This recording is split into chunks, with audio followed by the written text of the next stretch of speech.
Hello, I'm doctor Chandvi from win advanced physiotherapy clinic. So అందరూ క్యూఆర్ఎస్టీని ఎందుకు చేయించుకోవాలి, పిఆర్పి ఇంకా సర్జరీ ఎందుకు చేయించుకోకూడదు అని అడుగుతున్నారు. పిఆర్పి చేయించుకోవచ్చు. పిఆర్పి ఇంజెక్షన్స్ వల్ల ఏంటంటే మీకు అవి తాత్కాలికంగా అప్పటికప్పుడు నొప్పుల్ని మాత్రమే తగ్గించడానికి యూజ్ అవుతాయి. సో దానివల్ల మీకు ఎలాంటి సెల్ రీజనరేషన్ అనేది జరగదు. సో సర్జరీ కూడా చేయించుకోవచ్చు. సర్జరీ ఏంటంటే మీరు సర్జరీ చేయించుకున్నాక ఒక 3 నెలల పాటు మీరు బెడ్ రిడన్ ఉంటారు. మీ పని మీరు చేసుకోలేరు. మీరు ఫిజియోథెరపీ చేయించుకోవాలి. అప్పుడు కూడా ఒకవేళ మీరు ఫిజియోథెరపీ చేయించుకోకపోతే మీకు ఎక్స్టెన్షన్ అండ్ ఫ్లెక్షన్ లాగ్, ఒకవేళ హెయిర్ లైన్ ఫ్రాక్చర్స్ లాంటివి జరిగే ఛాన్సెస్ ఉంటాయి.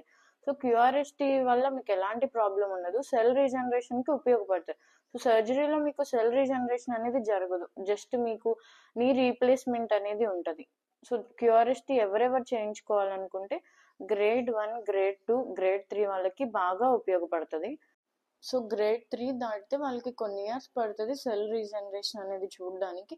బట్ వాళ్ళకి కూడా సెల్ రీజనరేషన్ అనేది జరుగుతుంది.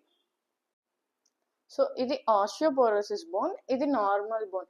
సో ఆస్టియోపోరోసిస్ బోన్ ఏంటంటే మీరు పిఆర్పి ఇంజెక్షన్స్ చేయించుకోవడం వల్ల ఆ ఇంజెక్షన్స్ అనేది ఆ బోన్లోకి వెళ్ళడం వల్ల మీకు అప్పటికప్పుడు పెయిన్ రాకుండా ఉంటుంది.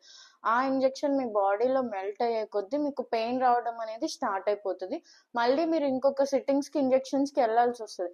సో మీరు క్యూఆర్ఎస్టీ చేయించుకుంటే ఈ ఆస్టియోపోరోసిస్లో ఉన్న బోన్ నార్మల్ బోన్కి వచ్చే ఛాన్సెస్ మీకు 95% వరకు ఉంటాయి. సో క్యూఆర్ఎస్టీ అనేది ఓన్లీ ఆస్టియోపోరోసిస్ మాత్రమే కాకుండా మీకు సర్వైకల్ స్పాండిలైటిస్, లంబార్ స్పాండిలైటిస్కి కూడా బాగా ఉపయోగపడుతుంది. సో ఎవరెవరైతే disc bulge, spinal stenosis, slip disc, osteo ఆర్థరైటిస్తో బాధపడుతున్నారో వాళ్ళందరికీ కూడా క్యూఆర్ఎస్టీ అనేది బాగా ఉపయోగపడుతుంది. ఇది ఓన్లీ సెల్ రీజనరేషనే కాకుండా మీకు ఇంకా కార్టిలేజ్ అండ్ బోన్స్ని కూడా రిపేర్ అవడానికి ఉపయోగపడుతుంది.